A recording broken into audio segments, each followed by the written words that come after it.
Oremos. Nuestro Padre y nuestro Dios, te damos gracias una vez más por el privilegio de encontrarnos en este lugar para abrir tu santa palabra y escuchar tu voz. Pedimos la compañía de tu Espíritu Santo. Danos mentes claras y corazones dispuestos a recibir tu palabra. Te lo pedimos en el precioso nombre de tu Hijo, Cristo Jesús. Amén. Quiero extenderle una vez más a todos los presentes una cordial y sincera bienvenida. También quiero extenderle una bienvenida especial a todos los que están viendo esta programación en pantalla de televisión en diferentes sitios del mundo de habla hispana. Estamos muy contentos de que hayan escogido acompañarnos en este estudio tan especial de la palabra de Dios. El título de nuestro tema para hoy es Perdición eterna por un plato de lentejas. Ahora, para aquellos que están versados en las Escrituras, saben que vamos a hablar de la experiencia de Jacob y Esaú. Y para comenzar nuestro estudio de hoy, quiero decirles desde el mismo principio que Jacob y Esaú representan dos clases de personas que va a haber en el mundo, especialmente en el tiempo del fin.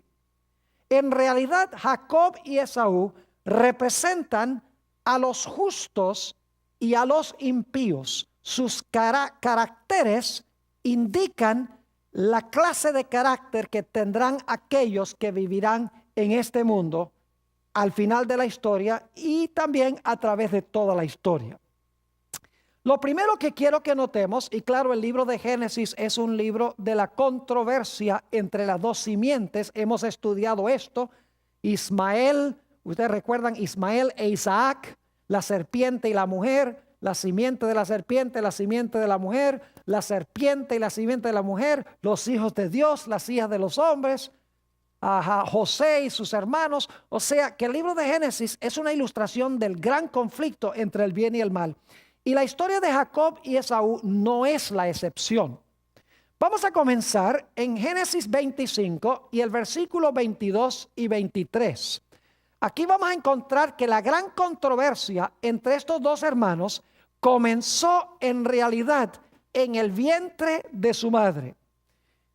Es un conflicto entre el mayor y el menor, es un conflicto entre hermanos. Note lo que dice Génesis 25 y el versículo 22 y 23. Dice así: y los hijos luchaban dentro de ella. Y dijo: si es así, ¿para qué vivo yo? Y fue a consultar a Jehová. Y le respondió Jehová: dos naciones hay en tu seno, y dos pueblos serán divididos desde tus entrañas. El un pueblo será más fuerte que el otro pueblo, y el mayor servirá al menor. Es decir, que estos dos hermanos estaban en batalla en el vientre de su madre. Y ellos dos representaban dos diferentes naciones que iban a existir a través de la historia. Y la ironía es que según el relato, el mayor iba a servir al menor, que es diferente que lo que generalmente uno esperaría. Ahora, notamos el carácter de estos dos muchachos, el contraste que hay en Génesis el capítulo 25 y el versículo 27. Génesis 25, 27 nos da el contraste entre estos dos muchachos cuando estaban creciendo como jóvenes. Dice allí: y crecieron los niños, y Esaú fue diestro en la caza, hombre del campo, pero Jacob era varón quieto que habitaba en tiendas. Es decir, uno era fiero, era cazador, mientras que el otro era quieto y más bien casero. Uno se parecía más a su padre, mientras que el otro, Jacob, se parecía más a su madre. Es interesante notar que en un libro que se llama Historia de la Redención, una autora ha dicho estas palabras en cuanto a Jacob y Esaú. Dice así, y es una cita corta: Jacob y Esaú representan dos clases de personas. Jacob a los justos y Esaú a los impíos. Es decir, el carácter de estos dos individuos representa dos diferentes grupos que existen en el mundo: los justos y los impíos. Ahora es interesante notar que Esaú era un hombre mundano que despreciaba en gran medida las cosas de Dios por los placeres presentes. Quiero hablar un poco sobre la primogenitura, que era muy importante en los tiempos bíblicos. Leamos Génesis, el capítulo 25 y el versículo 29 al 34. Génesis 25, 29 al 34. Notamos aquí que un día Esaú regresa del campo y está muerto de hambre. Claro, esa es una expresión que usamos en español. Él por lo menos creía que se estaba muriendo de hambre. Y fíjense cómo se desarrolla esta historia. Dice allí: y guisó Jacob un potaje, y volviendo Esaú del campo, cansado, dijo a Jacob: te ruego que me des a comer de ese guiso rojo. En realidad eran lentejas, pues estoy muy cansado. Por tanto fue llamado su nombre Edom. Edom significa bermejo o significa rojo. Y Jacob respondió: véndeme este día tu primogenitura. Entonces dijo Esaú: he aquí, yo me voy a morir. ¿Para qué pues me servirá la primogenitura? ¿Ustedes creen que en realidad Esaú se estaba muriendo de hambre? ¿Que no hubiera podido durar un poco de tiempo hasta que su madre le hiciera algo de comer? En realidad no se estaba muriendo de hambre, pero para él era más importante llenar su estómago que la primogenitura. Ahora, debemos preguntarnos, ¿por qué era importante la primogenitura? Por tres razones. En primer lugar, porque el primogénito recibía una doble porción de lo que poseía el padre. Y también era el gobernante de la casa, el jefe de la casa. En segundo lugar, el primogénito tenía derecho de ser el sacerdote o el dirigente espiritual de su hogar. Y en tercer lugar, y este era el más importante, el primogénito tenía el privilegio de ser el progenitor o el antecesor del Mesías. Es decir, que el primogénito ocupaba una posición muy importante: gobernante, sacerdote y progenitor del Mesías. Y Esaú no le importó nada de eso. Prefirió echar a un lado eso por un plato de lentejas. Hablemos un poco más del carácter de Esaú, porque el carácter de él representa el carácter de aquellos que van a ser impíos en los últimos días de la historia. Y vale decir que los impíos no van a ser solamente gente atea, gente mundana, sino que va a ser gente cristiana que profesa el nombre de Jesús, que son hermanos de los que se van a salvar, pero que en realidad viven por el momento presente en vez de vivir para la salvación eterna en el futuro. Esaú quería disfrutar de los privilegios de la primogenitura, pero no quería cumplir ninguna de las responsabilidades.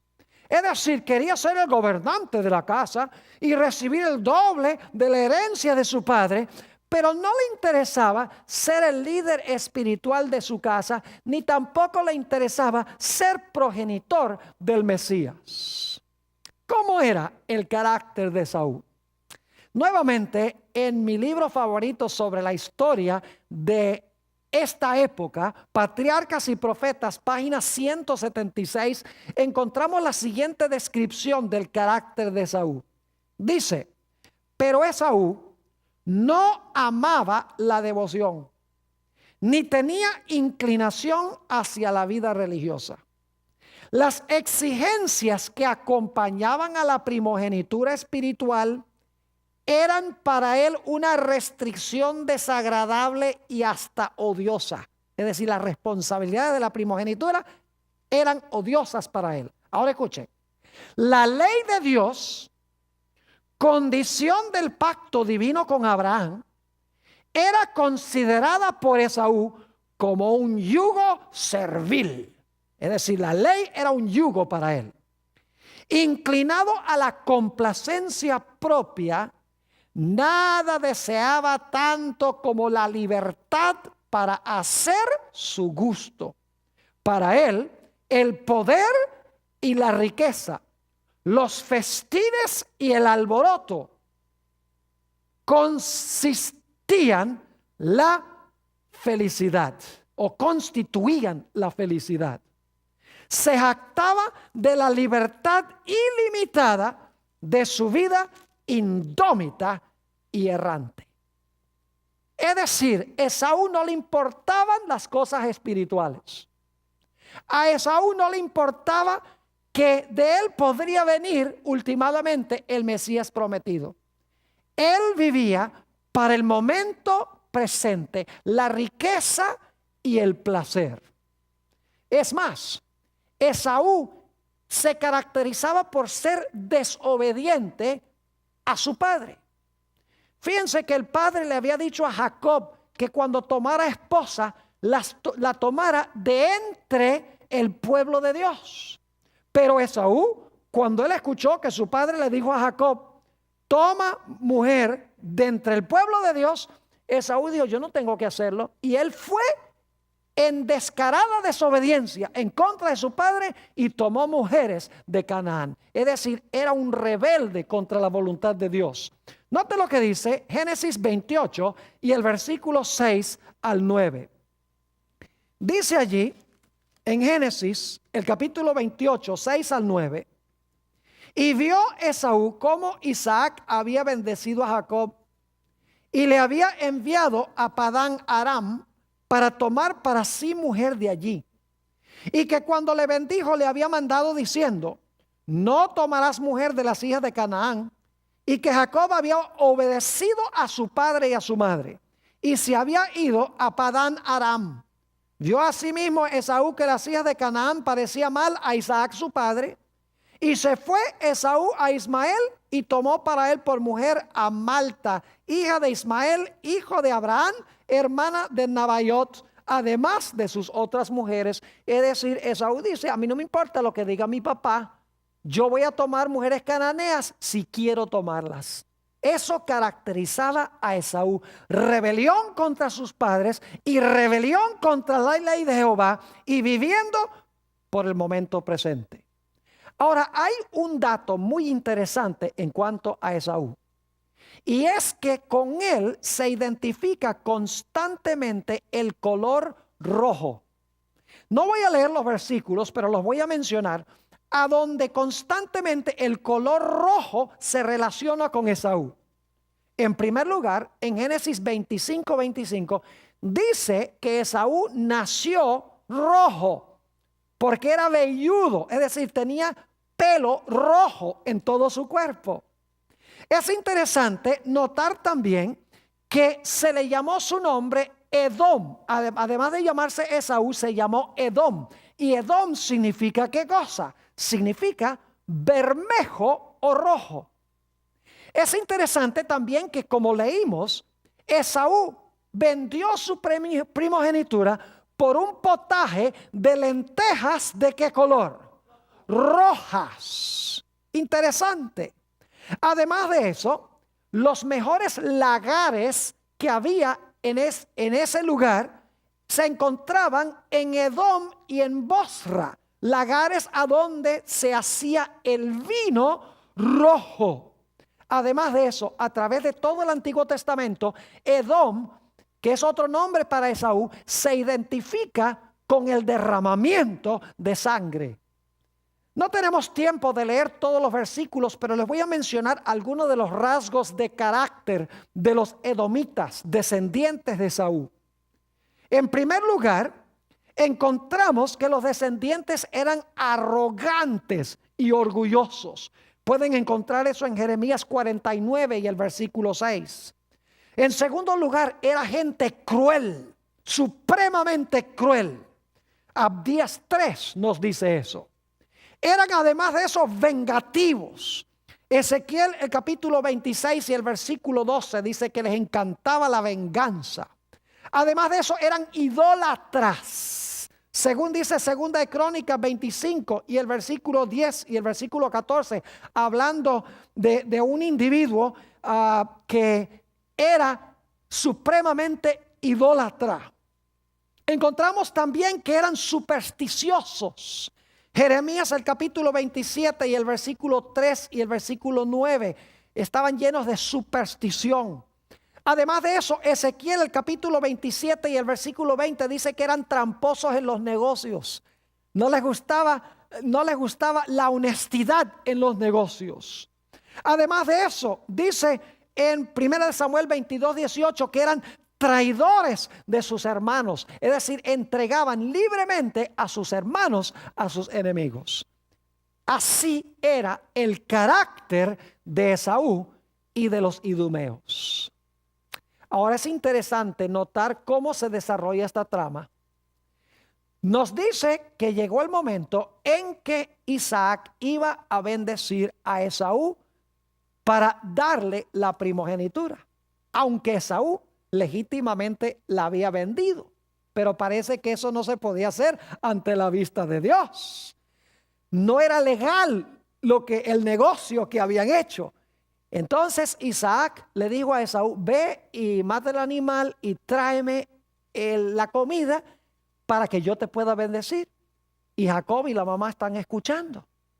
Y la mamá dice, Raquel dice: mira, se está poniendo muy cerca esta cosa, aunque Dios dijo que el mayor iba a servir al menor.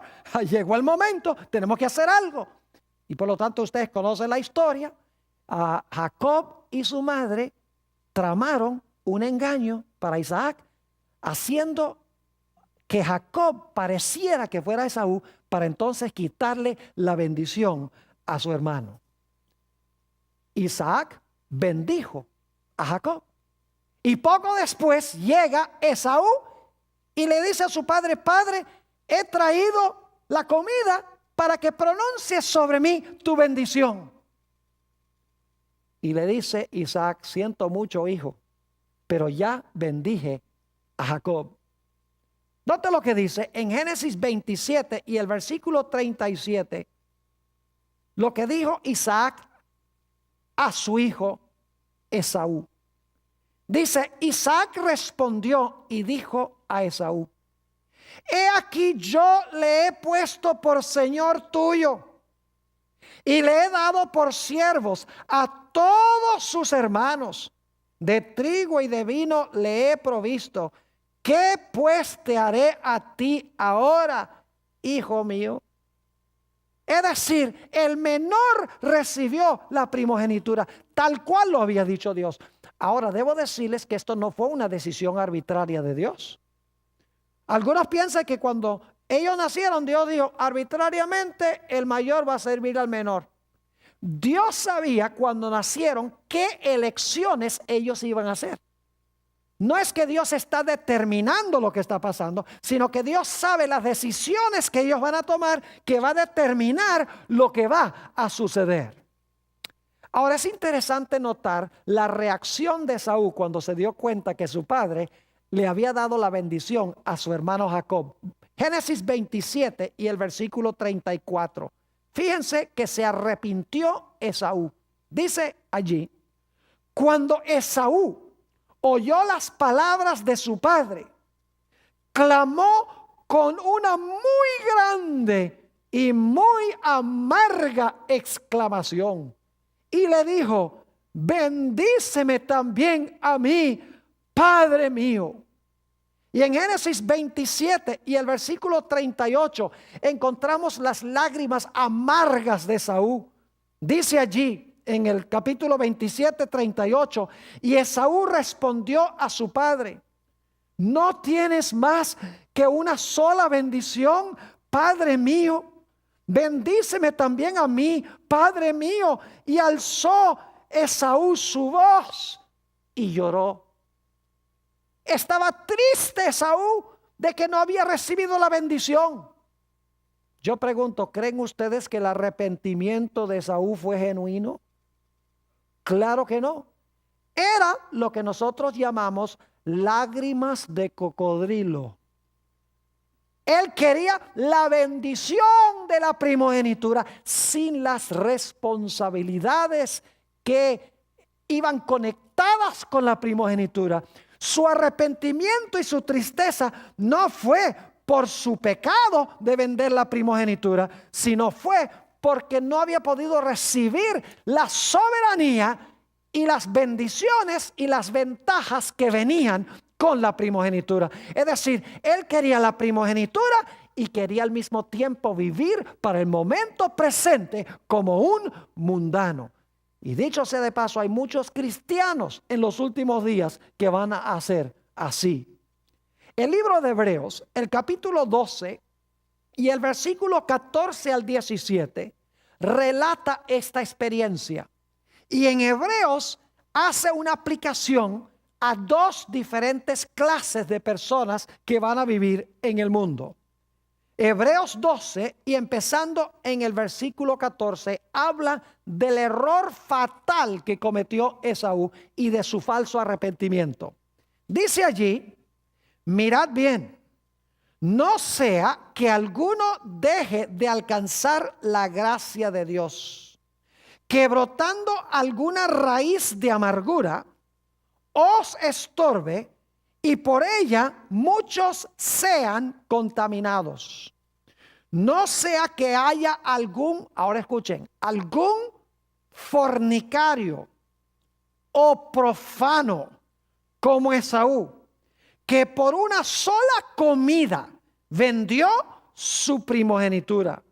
Porque ya sabéis que aún después, deseando heredar la bendición, fue desechado y no hubo oportunidad para el arrepentimiento, aunque la procuró. ¿De qué forma? Con lágrimas. ¿Qué clase de arrepentimiento fue el de Esaú? ¿Se arrepintió de su pecado? No. Se arrepintió de las consecuencias de su pecado. Es decir, su arrepentimiento fue semejante al de Judas. Judas también, cuando se dio cuenta que Jesús había sido entregado, iba a morir en la cruz, llevó el dinero y con lágrimas tiró el dinero y dice: he entregado sangre inocente.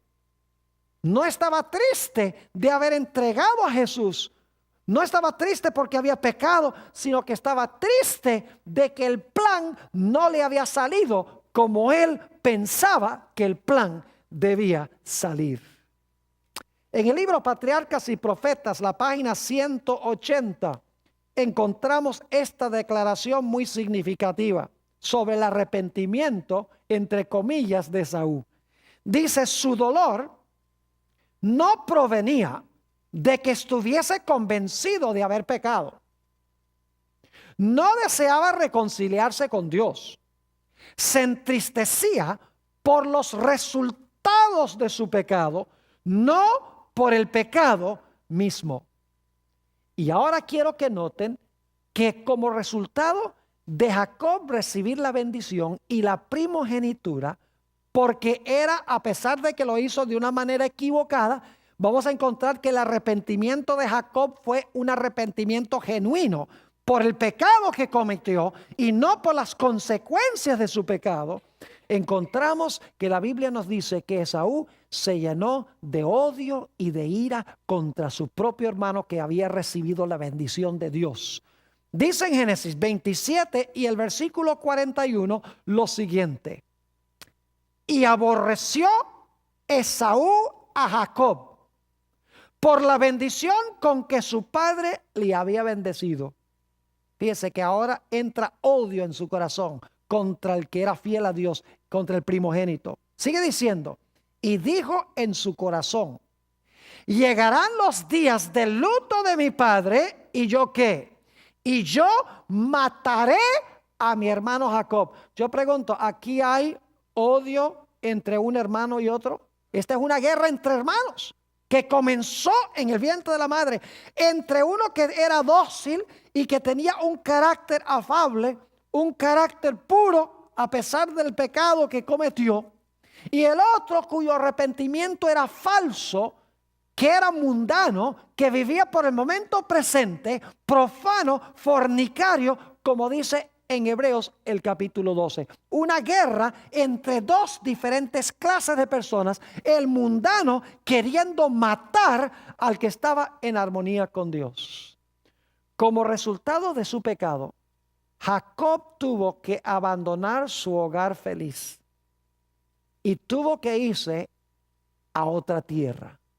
Note lo que dice en Génesis 27 y el versículo 43 sobre esto. Su madre le habla y dice lo siguiente: ahora pues, hijo mío, obedece a mi voz. Levántate y huye a casa de Labán, mi hermano en Harán, y mora con él algunos días hasta que el enojo de tu hermano se mitigue. Es decir, Jacob, por causa de su pecado, tuvo que huir de su hogar feliz, y dicho sea de paso, nunca más iba a ver su madre. Por causa de su pecado tuvo que irse de su casa. Y luego Jacob, después de viajar por un par de días, llegó a un lugar que luego se llamó Betel. Se acostó con su cabeza sobre unas piedras. Y dice la Biblia que tuvo un sueño. Y en ese sueño vio el cielo abierto, una escalera apoyada en la tierra que alcanzaba hasta el alto cielo. Y Dios estaba arriba de la escalera. Y subiendo y bajando por la escalera había ángeles de Dios. De esta manera Dios le estaba diciendo a Jacob: Jacob, aunque tú pecaste, aunque tú hiciste mal en engañar a tu padre y robarle la primogenitura a tu hermano, quiero que sepas que hay esperanza para ti, porque tú te has arrepentido de verdad por lo que tú has hecho. Te doy la seguridad del perdón, porque te has arrepentido de verdad de tu pecado. Es decir, el abismo entre el cielo y la tierra ya no existe para ti. Hay comunión entre el cielo y la tierra. Y dicho sea de paso, esa escalera, según San Juan 1:51, representa al Señor Jesús.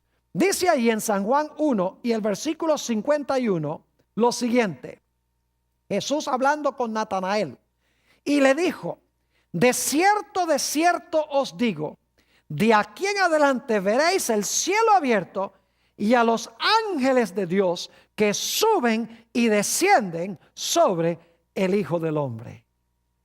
Es interesante notar que Jacob, ahora que tiene que irse de su feliz hogar, irse de donde está su padre y a donde está su madre, a una tierra lejana y extraña, termina en la casa de un personaje malévolo llamado Labán.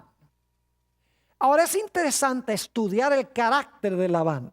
No tenemos tiempo de analizar todo el carácter de Labán, pero les voy a mencionar solamente algunos de los rasgos de él. Ustedes pueden leer la historia como se encuentra entre Génesis 28 y Génesis 34 aproximadamente.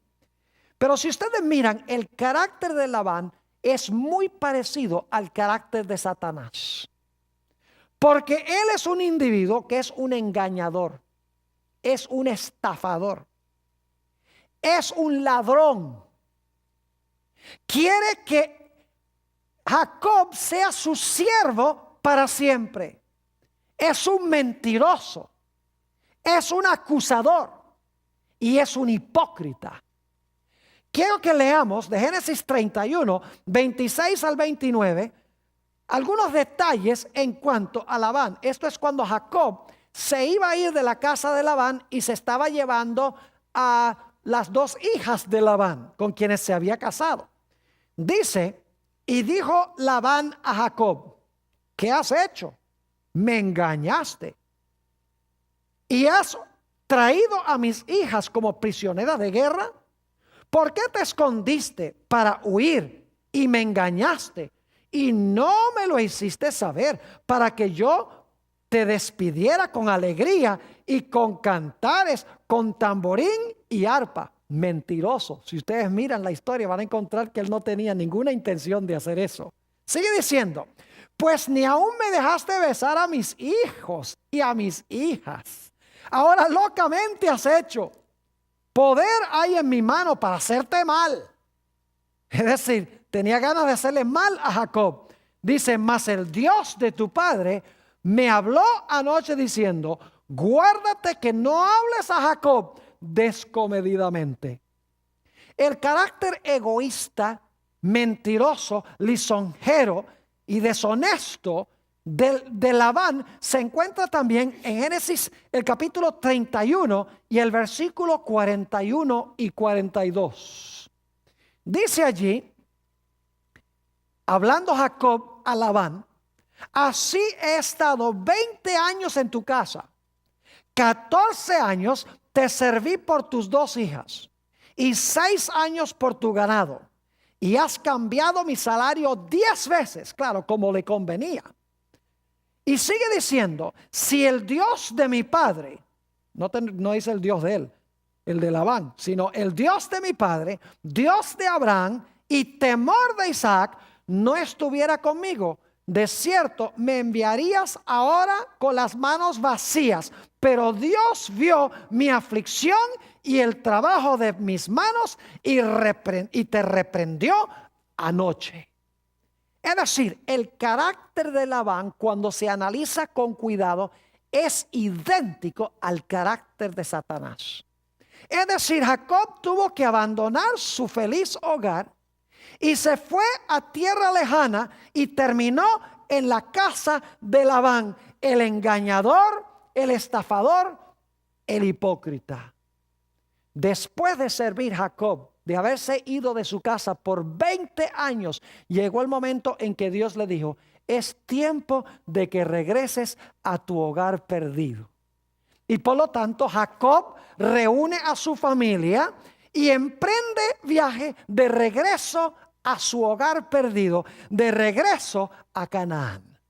Cuando llega a las mismas fronteras de Canaán, cuando llega a las fronteras de su hogar, y esto es muy importante porque la tierra de Canaán simboliza en realidad el cielo, es el lugar donde va a habitar el pueblo de Dios. Si ustedes leen Hebreos el capítulo 11, dice que Canaán representaba la ciudad cuyo artífice y constructor es Dios. Es decir, Jacob ahora va a entrar a Canaán e inmediatamente antes de entrar a Canaán, escucha que Esaú, su hermano, quien lo odia porque Jacob ha recibido la bendición, viene contra él con 400 hombres para destruirlo junto con toda su familia. Y como resultado, ahora viene lo que se conoce como el tiempo de angustia de Jacob. Escuchando que viene su hermano para destruirlo, Jacob ahora teme de que él y toda su familia van a perecer. Y por lo tanto, ahora Jacob empieza a reclamar las promesas de Dios, porque Dios le había dicho allá en Betel, que significa la casa de Dios, a donde había tenido el sueño de la escalera. Dios le había dicho a Jacob, mira Jacob, yo te voy a acompañar, voy a estar contigo, tú vas a regresar a esta tierra, vas a tener una descendencia tan grande que nadie la puede contar y mi bendición va a estar contigo. Y ahora Jacob se arrodilla y empieza a recordarle a Dios las promesas que él había dado allá cuando estaba en Betel. Señor, tú prometiste que ibas a proteger mi vida. Tú prometiste de que ibas a traer la bendición. Tú prometiste que iba a tener una gran descendencia. Pero ahora Esaú viene y va a destruir a la familia. Leamos Génesis 32 y el versículo 6. Dice aquí: y los mensajeros volvieron a Jacob diciendo: vinimos a tu hermano Esaú, y él también viene a recibirte, y 400 hombres con él. Y luego en el capítulo 32, 9 al 12, encontramos la oración de Jacob. Mis hermanos y hermanas apreciados, lo que Jacob teme es que su pecado que cometió hace 20 años ha sido tan grande a la vista de Dios, de que no puede reclamar la promesa de la protección de Dios. Porque a pesar de que Dios había dicho a Jacob: yo te perdoné, le había mostrado la escalera, Jacob no había sido capaz de perdonarse él mismo. Dios lo había perdonado, pero Jacob no se sentía perdonado. En ese momento dice: ahora yo no puedo reclamar las promesas de Dios, porque mi pecado es demasiado grande. Dios va a permitir que Esaú venga y me destruya junto con mi familia. Y por lo tanto dice en Génesis 32 y el versículo 9 al 12: y dijo Jacob: Dios de mi padre Abraham y Dios de mi padre Isaac, Jehová que me dijiste: vuélvete a tu tierra y a tu parentela, y yo te haré bien. Menor soy yo que todas las misericordias y que toda la verdad que has usado para con tu siervo. Pues con mi cayado pasé este Jordán, y ahora estoy sobre 2 campamentos. Líbrame ahora de la mano de mi hermano, de la mano de Esaú, porque le temo. No venga acaso y me hiera la madre con los hijos. Y tú has dicho, fíjese que está reclamando la promesa de Dios. Tú has dicho: yo te haré bien, y tu descendencia será como la arena del mar, que no se puede contar por multitud. Y mientras Jacob está derramando su corazón en oración a Dios, reclamando las promesas de Dios y sintiendo el peso de su pecado, de repente viene un personaje y se aferra a él. Y Jacob piensa que posiblemente es Esaú o es un enemigo, y empieza una lucha inmensa entre Jacob y este personaje. Note lo que dice Génesis 32 y el versículo 24 al 26 sobre este episodio. Dice: así se quedó Jacob solo, y luchó con él un varón hasta que rayaba el alba. Es decir, lucharon toda la noche. Y cuando el varón vio que no podía con él, tocó en el sitio del encaje de su muslo, y se descoyuntó el muslo de Jacob mientras con él luchaba. Y dijo: ahora tiene que haber tenido un dolor increíble Jacob, porque se había descoyuntado su muslo. Los que han tenido una experiencia como esta saben que es un dolor intenso. Y sin embargo, este personaje en el versículo dice: y dijo: déjame, porque raya el alba. Y Jacob le respondió: no te dejaré, sino me bendices. Ya Jacob sabía que no estaba luchando con un enemigo común y corriente. Estaba luchando en oración y estaba luchando en su vida con Dios mismo, con el personaje que se conoce como el ángel del pacto o el ángel de Jehová. Lo interesante es que ahora el que está luchando con Jacob le va a cambiar su nombre. Saben que en la Biblia el nombre representa el carácter. No se da un nombre solamente para distinguir a una persona de otra, sino que se ponía un nombre porque los padres querían que esa persona tuviera ese carácter, o porque Dios les reveló cómo iba a ser el carácter de esa persona. Así que un cambio de nombre sería un cambio de carácter. El nombre Jacob significa suplantador, alguien que suplanta a otro por el engaño. Pero él había vencido eso. Él se había arrepentido sincera y genuinamente, no como Esaú, la consecuencia por el pecado, sino que se había arrepentido del pecado y Dios le había perdonado y había vencido en 20 años en la casa de Labán. A pesar de las aflicciones y los problemas, las dificultades, las vicisitudes, a pesar del calor del sol, Jacob había aprendido a mantenerse fiel a Dios y a confiar en el Señor. Y ahora su carácter había cambiado, se había fortalecido y reflejaba el carácter de Dios. En Génesis 32, 27 y 28 encontramos estas palabras en cuanto a esta experiencia. Y el varón le dijo, ¿cuál es tu nombre? Y él respondió, Jacob, es decir, suplantador. Y el varón le dijo, no se dirá más tu nombre Jacob, sino Israel. El nombre Israel significa príncipe de Dios.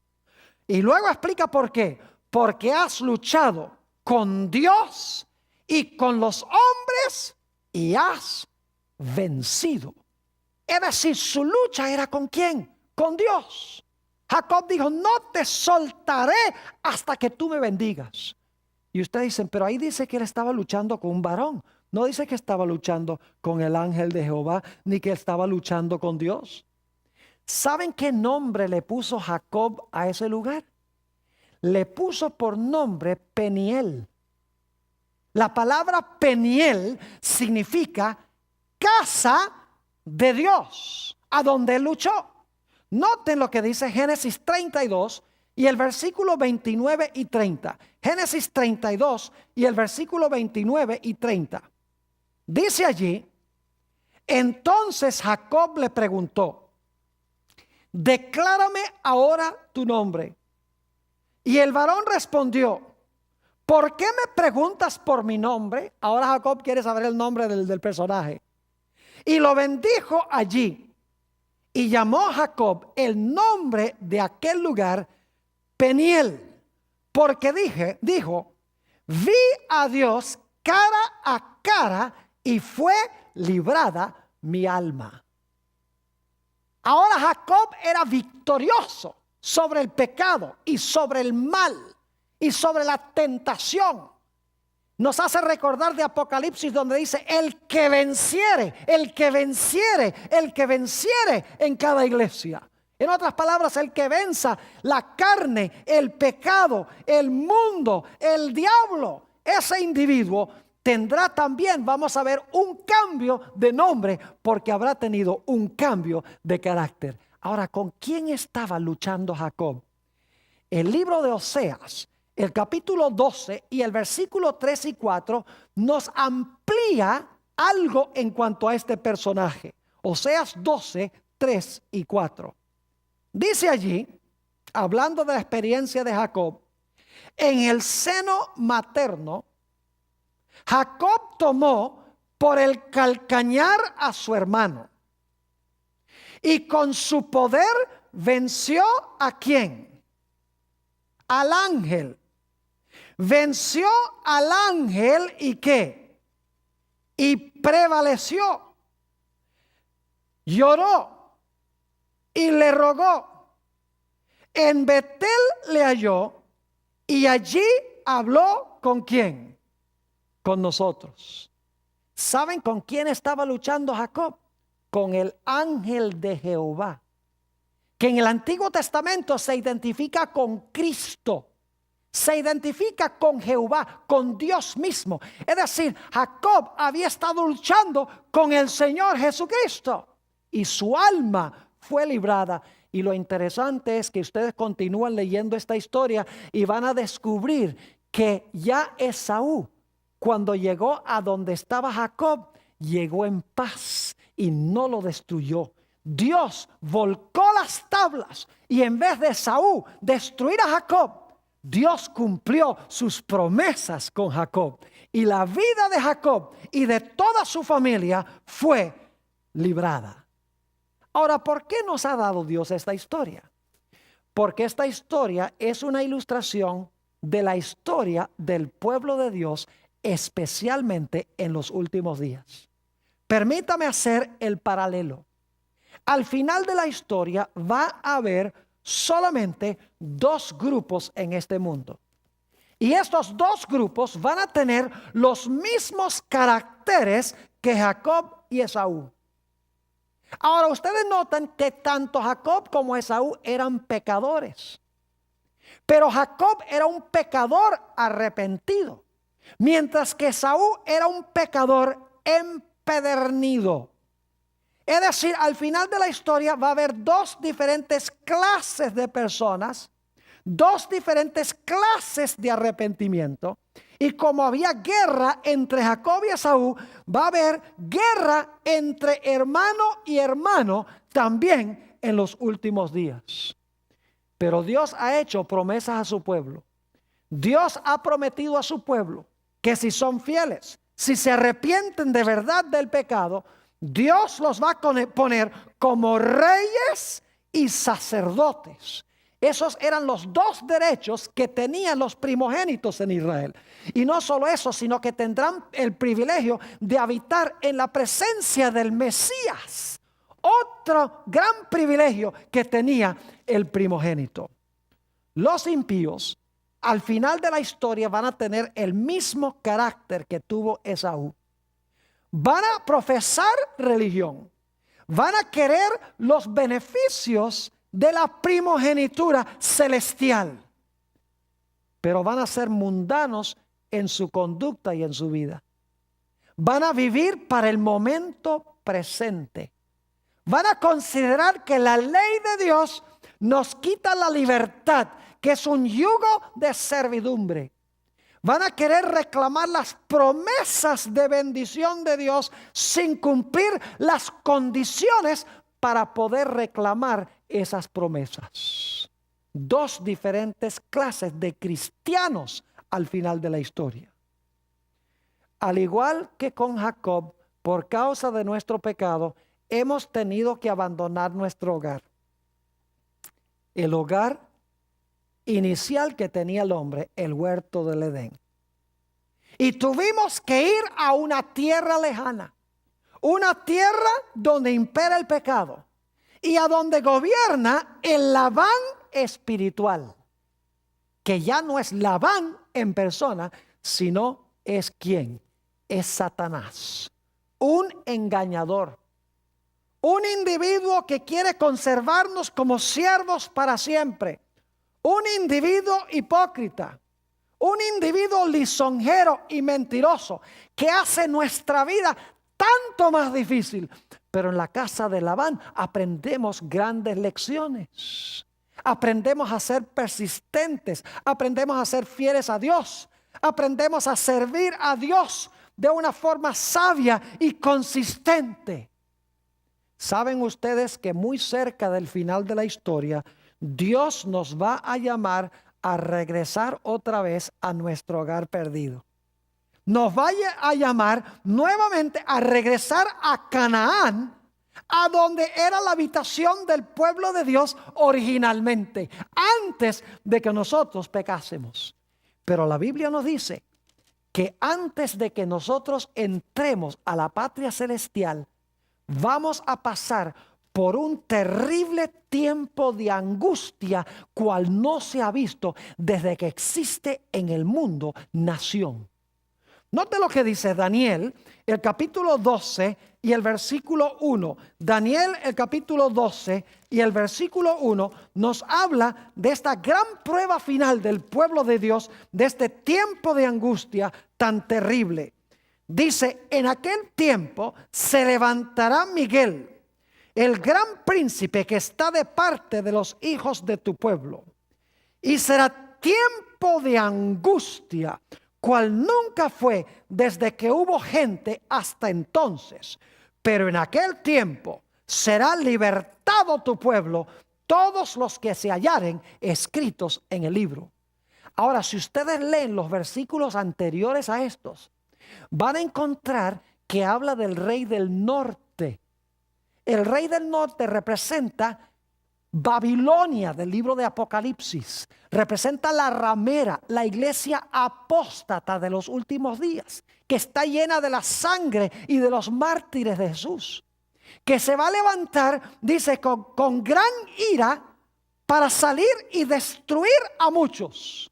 Igual que Esaú estaba viniendo para destruir a Jacob y a su familia. Y luego dice en Daniel el capítulo 12 y el versículo 1, que cuando venga este tiempo de angustia, el pueblo de Dios va a ser libertado, como Jacob fue libertado de la ira de su hermano. ¿Saben ustedes que la mayoría de los cristianos ni siquiera creen que van a pasar por el tiempo de angustia? Creen que Dios se los va a llevar al cielo en lo que llaman el rapto.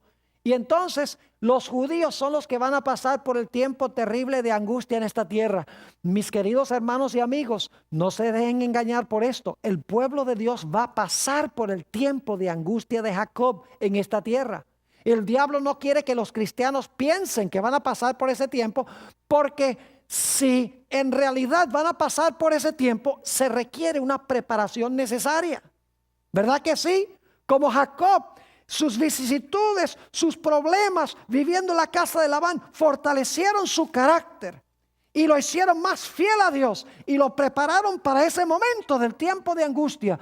El pueblo de Dios va a pasar por el tiempo de angustia y necesita ahora, en estos tiempos relativamente no tan difíciles como van a ser, desarrollar un carácter fuerte a prueba de fuego que pueda mantenerse firme en medio de la tribulación. Escuchen bien, durante el tiempo de angustia, el pueblo de Dios va a pensar que sus pecados son tan grandes que Dios no puede cumplir sus promesas con ellos. Dios ha prometido bendecir a su pueblo, porque en la santa ciudad no va a haber maldición, según dice el libro de Apocalipsis. Además, Dios ha prometido que nosotros vamos a estar en una muchedumbre grande que nadie puede contar. Dios ha prometido que no va a permitir que su pueblo sea destruido. Pero cuando su pueblo pase por esta experiencia tan agonizante en los últimos días, van a tener que descansar en la gracia de Dios y el poder de Dios. Van a tener que luchar con Dios en oración, como la viuda de San Lucas, el capítulo 18, a donde dice que venía y venía y venía al juez para que el juez le hiciera justicia. Y el juez se demoraba y se demoraba y se demoraba. La viuda seguía viniendo, hasta que finalmente el juez dijo: voy a hacerle justicia. Así va a pasar también en los últimos días. El pueblo de Dios va a venir a Dios en oración: Señor, no permitas que caigamos en manos de nuestros enemigos. Cumple tus promesas con nosotros. Nuestros pecados sabemos que son grandes. Sabemos que no merecemos ni la menor de tus misericordias. Pero Señor, tú has hecho tus promesas. Estamos tristes por nuestros pecados. Señor, libra nuestras vidas. Y ¿saben lo que va a pasar? Dios va a librar a su pueblo del tiempo de angustia de Jacob. ¿Y saben lo que va a hacer Dios con su pueblo? Pues le va a dar un nuevo nombre. Nota lo que dice Isaías, el capítulo 62 y el versículo 2. Isaías, el capítulo 62 y el versículo 2. Dice: entonces verán las gentes tu justicia, y todos los reyes tu gloria. Y te será puesto un ¿qué? Un nombre nuevo, que la boca de Jehová nombrará. ¿Y saben por qué su pueblo va a recibir un nuevo nombre? El nombre de Dios escrito en sus frentes. Porque habrán luchado con Dios y con los hombres, y habrán prevalecido, habrán ganado la victoria sobre el mundo, sobre el diablo, sobre la carne y sobre cada vicisitud de su vida. Y luego vendrá el momento en que el pueblo de Dios heredará el reino perdido. Habitarán en medio de una muchedumbre que nadie puede contar. Habitarán en una tierra donde todo es bendición. Habitarán en un lugar a donde se encuentra personalmente presente el Mesías. Todo lo que se le prometió a Jacob se cumplirá con el pueblo de Dios en los últimos días, cuando finalmente entren, no en la Canaán terrenal, sino que entren en la Canaán celestial. Ahora, ¿qué tiene que enseñarnos esto a nosotros que estamos viviendo, creo yo, en los últimos días? Quiero terminar leyendo 2 Corintios 4 y el versículo 17 y 18. Aquí el apóstol Pablo dice algo muy importante para nosotros. 2 Corintios 4, 17 y 18. Mucha gente se preocupa por comprar muchas casas, por tener dinero, por tener carros, por tener placeres, etcétera. Pero saben que nada de eso vale nada, porque pronto todo eso se va a quemar. Mucha gente, muchos cristianos, la mayoría de los cristianos viven por este momento presente. Ignoran el futuro glorioso, como pasó con Esaú. Fíjense lo que dice el apóstol San Pablo. Porque esta leve tribulación momentánea, es decir, la tribulación que tenemos ahora momentánea, produce en nosotros un cada vez más excelente y eterno peso de gloria. Luego dice, no mirando nosotros las cosas que se ven, sino las que no se ven. Porque las cosas que se ven son temporales, pero las cosas que no se ven son eternas. Yo pregunto, ¿qué es más real? ¿Lo que se ve o lo que no se ve? Generalmente decimos, ver es creer. Lo que puedo palpar es real. Pero lo que dice el apóstol Pablo es que lo más real es el mundo que ahora no vemos. Mientras que el mundo que vemos y tocamos no es real, porque el mundo se desvanece. Oh, mis hermanos y hermanas, apreciados amigos que miran por la pantalla de la televisión, ojalá que Dios nos ayude a escoger la primogenitura y así habitar con el Señor para siempre.